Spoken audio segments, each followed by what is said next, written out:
चिन्तनीया हि विपदाम् आदावेव प्रतिक्रिया न कूपखननं युक्तं प्रदीप्ते वह्निना गृहे चिन्तनीया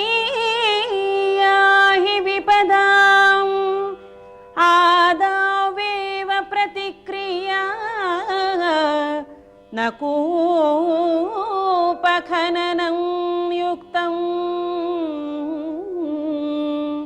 प्रदीप्ते वह्निना गृहे प्रदीप्ते वह्निना गृहे प्रदीप्ते वह्निना गृहे। सुभाषितस्य अर्थः एवम् अस्ति। विपत्तीनाम् आगमनात् पूर्वमेव प्रतिक्रिया चिन्तनीया, तदनन्तरं चिन्तनेन प्रयोजनं नास्ति। यथा यदा गृहम् अग्निना ज्वलति तदा जलसंग्रहार्थं कूपखननम् उचितं न, पूर्वमेव जलस्य संग्रहः करणीयः, अतः पूर्वमेव चिन्तनीयम्।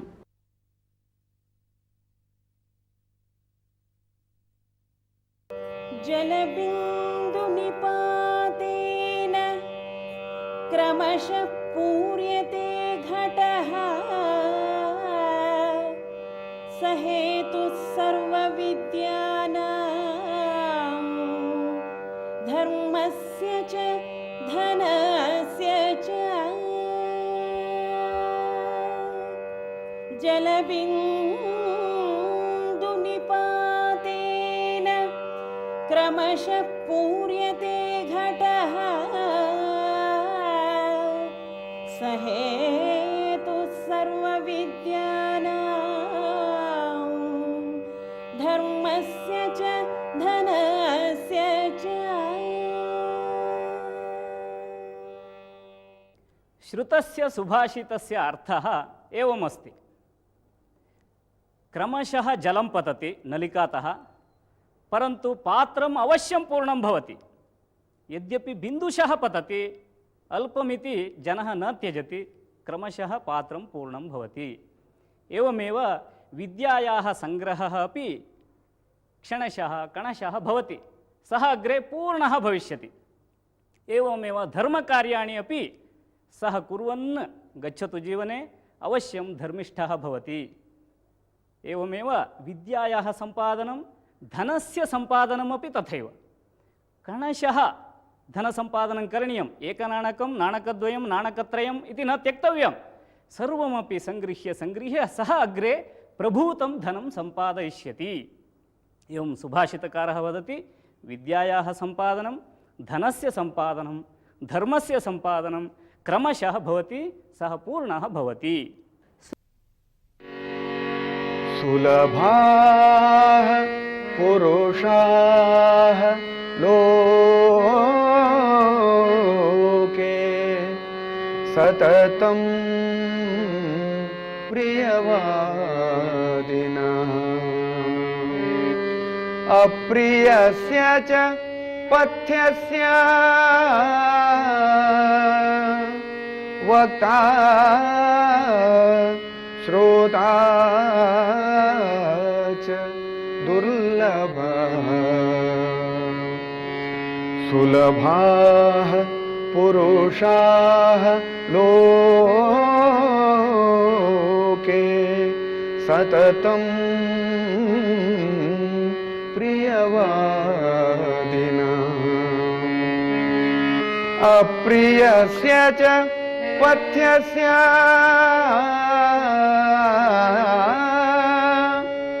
वक्ता श्रोता च दुर्लभः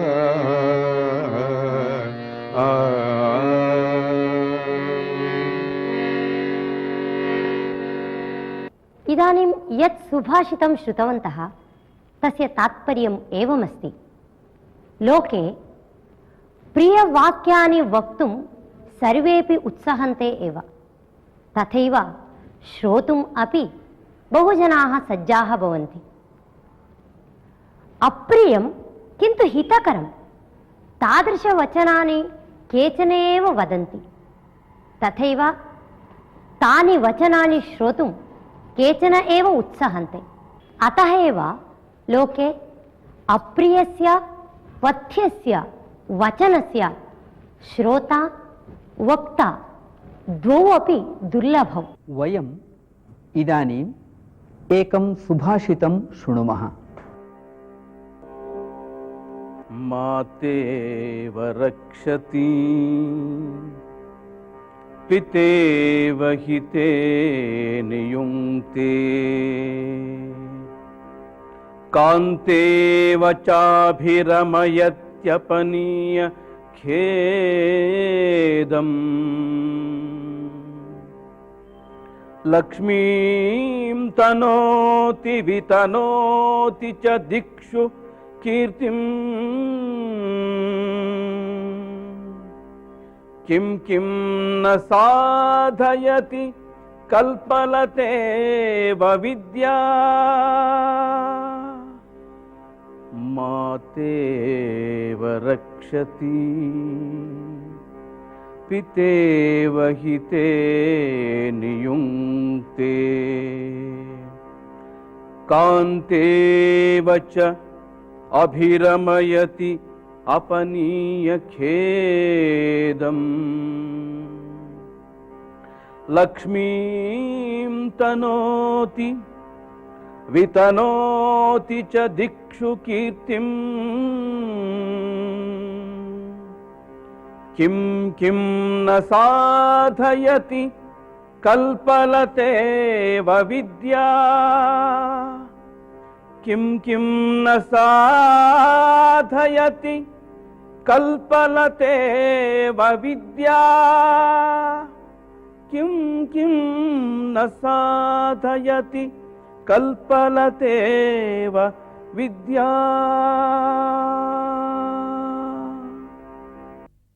श्रुतस्य सुभाषितस्य अर्थः एवमस्ति। अस्मिन् सुभाषिते सुभाषितकारः विद्यायाः महत्त्वं वर्णयति। विद्या माता इव अस्मान् रक्षति। यथा माता स्वपुत्रं पुत्रीं वा रक्षति, तद्वत् विद्या अपि अस्मान् रक्षति। पिता इव हिते नियुङ्क्ते। पिता स्वपुत्रम् उत्तमकार्ये एव नियोजयति। एवमेव विद्या अपि अस्मान् सत्कार्ये नियोजयति। कान्ता इव अभिरमयति। पत्नी इव सन्तोषं ददाति विद्या अपि। एवमेव ऐश्वर्यं ददाति। विद्याभ्यासं यः करोति सः तद्बलात् उद्योगं प्राप्य ऐश्वर्यं प्राप्तुं शक्नोति। अतः सः ऐश्वर्यमपि प्राप्नोति। एवमेव तस्य जनस्य कीर्तिः अपि सर्वत्र प्रसारिता भवति। अतः अन्ते सुभाषितकारः वदति, किं किं न साधयति कल्पलतेव विद्या। विद्या सर्वं साधयति, किं न साधयति इति सः प्रश्नं पृच्छति।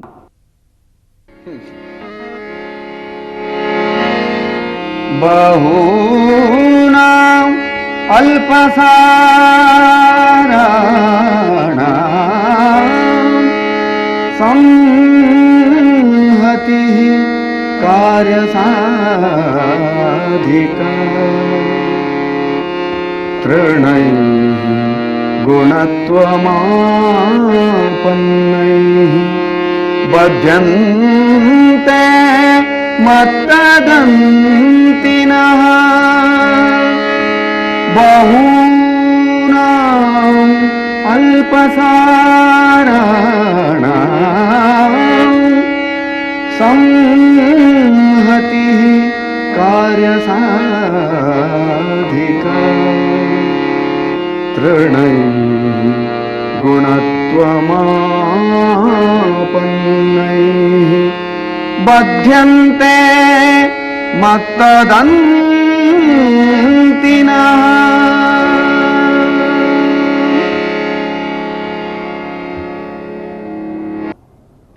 श्रुतस्य सुभाषितस्य अर्थः एवमस्ति। तृणानि यद्यपि दुर्बलानि भवन्ति, परन्तु संहतिरूपेण समूहरूपेण यदि वयं तृणानां ग्रथनं कुर्मः तर्हि तृणस्य एका शक्तिः निर्मिता भवति। तृणानां समूहेन ग्रथनेन एका रज्जुः निर्मिता भवति। तृणनिर्मितरज्जुभिः वयं गजं बन्धुं शक्नुमः। सामान्यगजं न, मत्तं गजमेव बन्धुं शक्नुमः। कारणं ग्रथिततृणैः शक्तिः सम्पाद्यते, बलं सम्पाद्यते। एवमेव सामान्याः जनाः भवन्ति, ते असङ्घटितस्थितौ अत्यन्तं दुर्बलाः, परन्तु यदि एकवारं सङ्घटिताः भवन्ति तदा बलिष्ठाः भवन्ति, महत् कार्यं साधयितुं शक्नुवन्ति। सङ्घे शक्तिः अस्ति, सङ्घटनेन एव महत् साधयितुं शक्यते। इदानीम् एकं सुभाषितं शृण्मः। पुस्तकस्थातु या विद्या,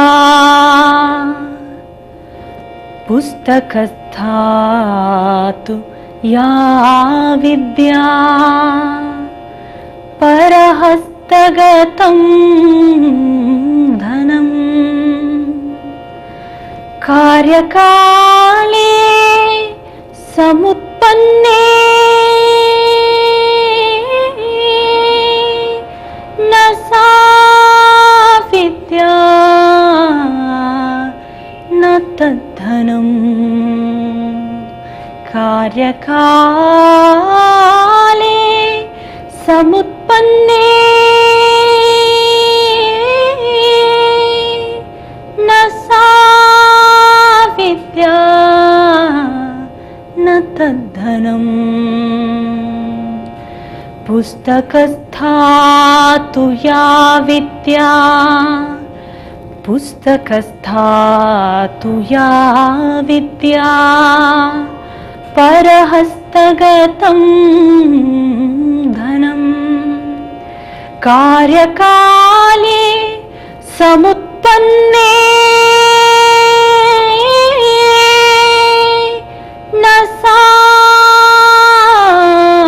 विद्या न तद्धनम्, कार्यकाले समुत्पन्ने न सा विद्या न तद्धनम्। सुभाषितस्य अर्थः एवमस्ति। बह्व्यः विद्याः पुस्तकेषु भवन्ति एव, वयं जानीमः, परन्तु विद्या सर्वदा बुद्धौ भवेत्। यथा विद्या बुद्धौ भवेत् तथैव धनम् अपि स्वसमीपे तिष्ठेत् भवेत्। अन्यस्य अपरस्य समीपे भवति तर्हि किं प्रयोजनं? कार्यकालः यदा आगच्छति आवश्यकतायां सत्यां विद्या धनम् उभयमपि अस्माकम् उपयोगाय भवेत्। या विद्या यत् धनं समये उपयोगाय न भवति तत् द्वयमपि अस्ति चेदपि निष्प्रयोजनमेव। महाभारते दानशूरः कर्णः सर्वाः अपि विद्याः जानाति स्म। यदा युद्धकालः समुत्पन्नः रणरङ्गे कापि विद्या तस्य सहायकरी न जाता।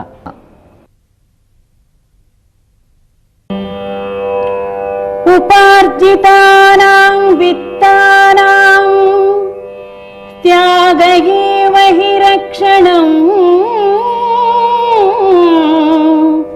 तडागोदर संस्थानां परिवार इवाम्भसाम् उपार्जितानां वित्तानां त्याग एव हि रक्षणम् तडागोदर संस्थानां परीवाह इवाम्भसाम् परीवाह इवाम्भसाम् परीवाह इवाम्भसाम्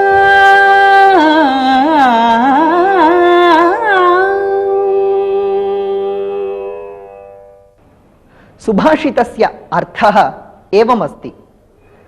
सम्पादितस्य धनस्य रक्षणं सत्पात्रे विनियोगेन एव भवति।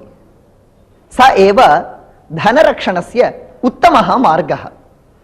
अत्र एकम् उदाहरणं यथा तडागे विद्यमानं जलम् अपेक्षायां सत्यां यदा बहिर्गच्छति तदा एव तत्रत्यं जलमपि शुद्धं भवति, तडागः अपि संरक्षितः भवति। अन्यथा तडागः भग्नः भवेत्। एवमेव सञ्चितस्य धनस्य अपि त्यागेन एव रक्षणं भवति इति सुभाषिततात्पर्यमस्ति। सुभाषितं शृणुमः।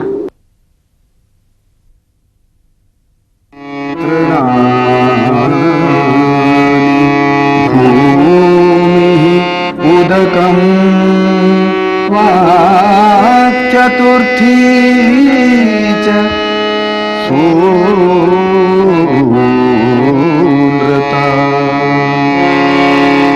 एतान्यपि सतां गेः नोच्छिद्यन्ते कदाचन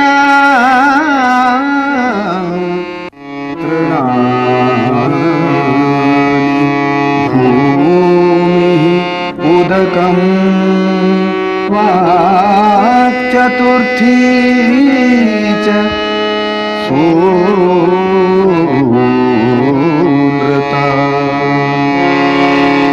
एतान्यपि सतां गेः नोच्छिद्यन्ते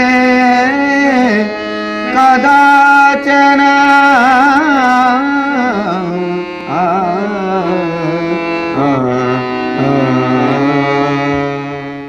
एतस्य श्लोकस्य अर्थः एवमस्ति। सत्पुरुषाणां गृहं कीदृशं भवति इति अस्मिन् श्लोके वर्णितमस्ति। तृणानि इत्युक्ते उपवेशनकटः, भूमिः नाम उपवेष्टुं स्थलम्, उदकम् इत्युक्ते पातुं जलम्, सूनृता वाक् इत्युक्ते मधुरं वचनम्। एतानि चत्वारि सत्पुरुषाणां गृहे सर्वदा भवन्ति इति भावः। गच्छन् पिपीलको याति योजनानां शतान्यपि आगच्छन् वैनतेयोऽपि पदमेकं न गच्छति गच्छन् पिपीलको याति योजनानां शतान्यपि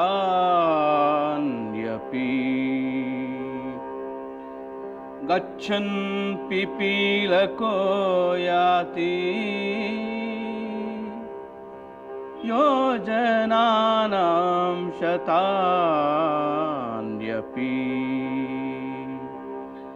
आगच्छन् वैनतेयोऽपि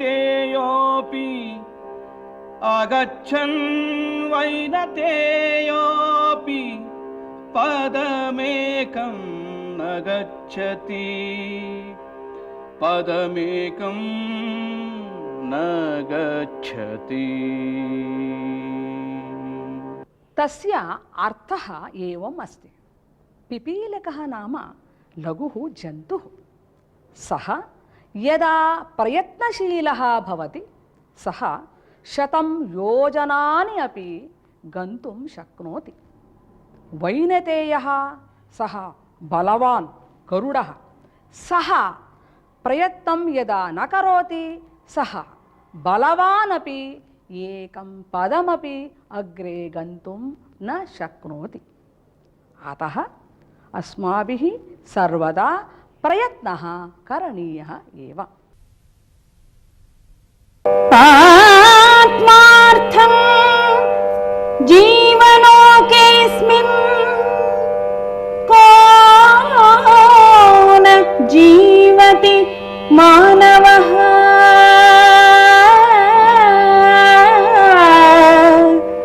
परं परोपकारार्थं यो जीवति स जीवति। आत्मार्थं जीवलोकेऽस्मिन् को न जीवति मानवः। परं परोपकारार्थं यो जीवति स जीवति। यो जीवति स जीवति स जीवति।